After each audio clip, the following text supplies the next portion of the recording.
घर वापसी मेहनत करके अपना घर चलाने वाली एक साधारण स्त्री के जीवन संघर्ष की कहानी है घर वापसी। निम्न वर्ग के जीवन संघर्षों का चित्र खींचती है यह कहानी। मेहनत करके अपना घर चलाने वाली एक साधारण स्त्री के जीवन की कथा बाँचती है। उसके सामने एक दोराहा है जिसमें से एक रास्ते का चयन उसे खुद ही करना है। एक तरफ नए जीवन के सपने और वादे हैं तो दूसरी तरफ एक माँ के रूप में उसकी जिम्मेदारियाँ। वो कौन सा रास्ता चुनती है और क्यों, यह जानने के लिए आप पूरा सुने इस मार्मिक कहानी को।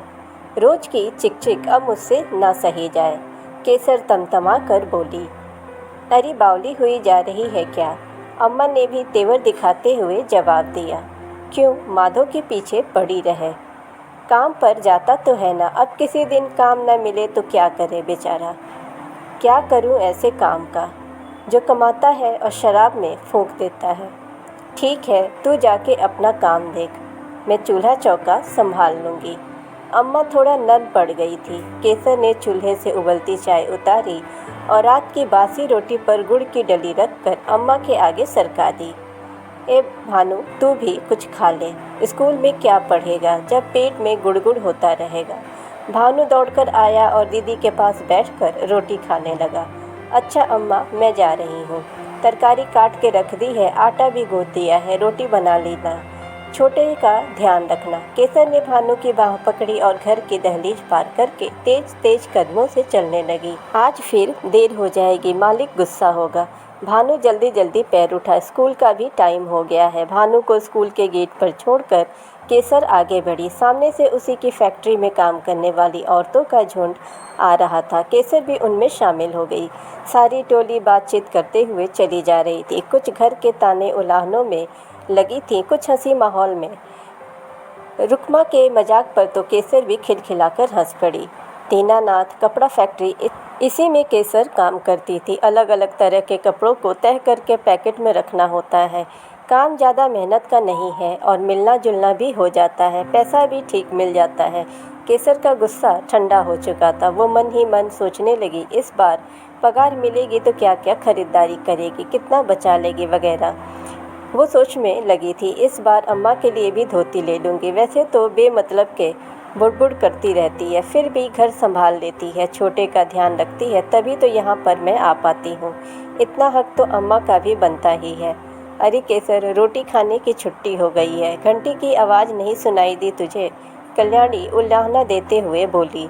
केसर जोड़ घटाव में इतना मगन थे कि टाइम का उसे पता ही नहीं चला। उसने डब्बा उठाया और कल्याणी के साथ साथ चलने लगी।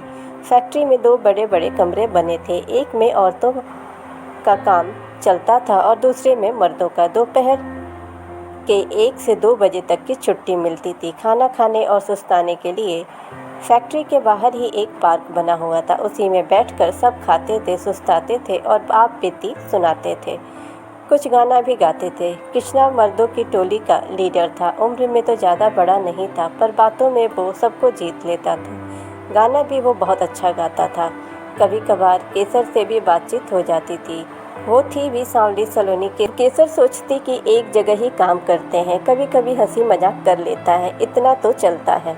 अगले दिन जल्दी जल्दी घरेलू काम निपटा कर केसर काम पर जाने की तैयार हुई। भानु को लेकर वो निकली। अभी कुछ कदम ही चली थी कि साइकिल की घंटी सुनकर एक किनारे हो गई। पीछे देखा, अरे ये तो फैक्ट्री वाला कृष्णा है। वो भी साइकिल से उतर गया। अच्छा तो तू यहाँ रहती है, इधर से रास्ता छोटा पड़ता है इसलिए आ गया, कृष्णा ने सफाई देते हुए कहा। केसर ने कोई जवाब नहीं दिया, चुपचाप चलती रही। कृष्णा बहुत ही शरीफाना लहजे में बोला, केसर पीछे साइकिल पर बैठ जा, बिटवा आगे डंडे पर बैठ जाएगा। इससे पहले कि केसर कुछ कहती, भानु साइकिल पर बैठने के लिए मचलने लगा। कृष्णा ने बच्चे को उठाकर बिठा लिया। अब केसर को भी मजबूरी में बैठना पड़ा। धीरे धीरे ये रोज का ही सिलसिला बन गया। अब केसर और कृष्णा की बातचीत हास परिहास से उठकर घर गृहस्थी की बातों तक पहुंच गई थी। केसर माधव की बुरी आदतों के किस्से भी सुनाने लगी थी। कृष्णा हमदर्दी दिखाता तो उसे अच्छा लगता था। आज केसर बहुत खुश है। 600 रुपये जो उसकी मुट्ठी में है, खरीदारी की सूची तो उसने पहले ही बना ली थी। जिस दिन पगार मिलती औरतें बाजार जरूर जाती थीं। कोई घर के लिए सौदा सुलूफ लेती थीं तो कोई बच्चों के लिए, किसी को अपनी बुजुर्ग माँ के लिए कुछ लेना होता था। केसर भी रुक्मा और कल्याणी के साथ खरीदारी करके बाजार पहुंची। छोटे के लिए स्वेटर, भानु के लिए जूते लेकर और अम्मा के लिए धोती भी खरीद ली। बार बार नोट मसल कर देखती कि कितने बचे हैं। रुक्मा ने पति के लिए कुर्ता खरीदा तो केसर ने भी माधव के लिए एक कुर्ता छांट कर ले लिया। सोचने लगी, जैसा भी है तो पति ही। खरीदारी के बाद सब अपने अपने घर की ओर चल दी। केसर भी दौड़ती हुई चल रही थी। आज खासी देर हो गई है, अंधेरा भी छा गया है। घर के दरवाजे से ही उसे माधव के चीखने चिल्लाने की आवाज़ सुनाई दी। केसर की सारी खुशी काफूर हो गई। अंदर जाके देखा, अम्मा एक तरफ कोने में मुंह लटका के बैठी थीं। बच्चे भी सहमे से खड़े थे। चूल्हा भी ठंडा पड़ा था। इससे पहले कि केसर कुछ कहती, माधव ने उसे जोर से लात मारी और गर्जा, कहाँ से गुलछर्रे उड़ा के आ रही है इतनी देर करके? काम का तो बहाना है, यारों के साथ मौज मस्ती करने जाती है। इससे आगे सुनना केसर की बर्दाश्त से बाहर हो गया था। थैला वहीं पटक कर कानों पर हाथ रखकर बैठ गई। माधव गुस्से से उठा और उसे धक्का देकर घर से बाहर कर दिया।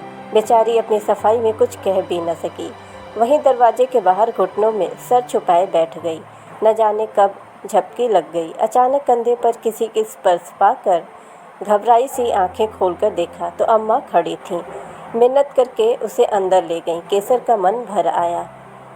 माधव तो सुबह सुबह ही उठकर कहीं चला गया था। अम्मा ने केसर को प्यार से समझाकर काम पर भेज दिया। आज फिर रास्ते में किसना मिल गया। केसर बिना नाकुर नुकुर किए साइकिल पर बैठ गई। आज वह बहुत परेशान थी। सोच रही थी कि अपनी सारी कड़वाहट कहीं जाकर उड़ेल दें।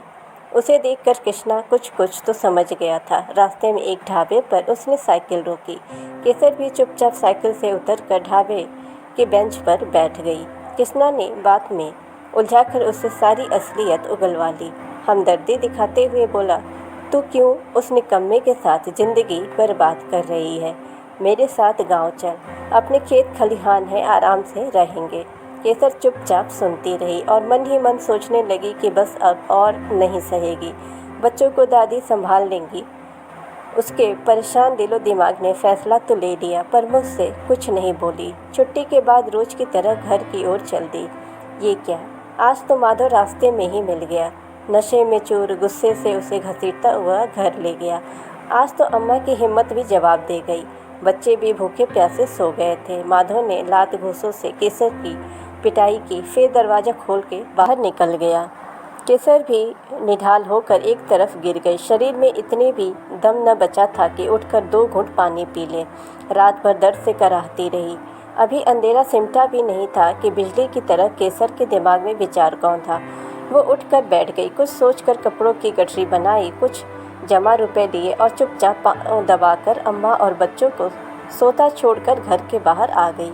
अभी अंधेरा था। सड़क पर अकेले जाना उसे ठीक न लगा। किसी ने देख लिया, कुछ पूछ लिया तो क्या कहेगी। दिमाग भी सुन्न पड़ गया था। कुछ सोच के उसने जंगल के रास्ते कदम बढ़ाए। धीरे धीरे अंधेरा सिमटने लगा था। जंगल पार करके सड़क पर आई तो सामने से कृष्णा आता दिखा था। फिर सोचा शायद उससे गलती हुई है। सुबह सुबह वो यहाँ कैसे? सोच ही रही थी कि कृष्णा सामने आकर खड़ा हो गया। बोला, मैं सुबह कुछ घरों में दूध देने भी जाता हूँ। कुछ रकम मिल जाती है, गुजारा अच्छे से हो जाता है। फैक्ट्री तो 9 बजे खुलती है, मैं 8 बजे तक निपटा लेता हूँ, पर इतनी सुबह तू यहाँ कैसे? केसर फूट फूट कर रोने लगी और कल का किस्सा बताने लगी। कृष्णा समझते हुए बोला, तुझे अभी भी उसी नरक में रहना है। केसर ने अपना फैसला सुना दिया।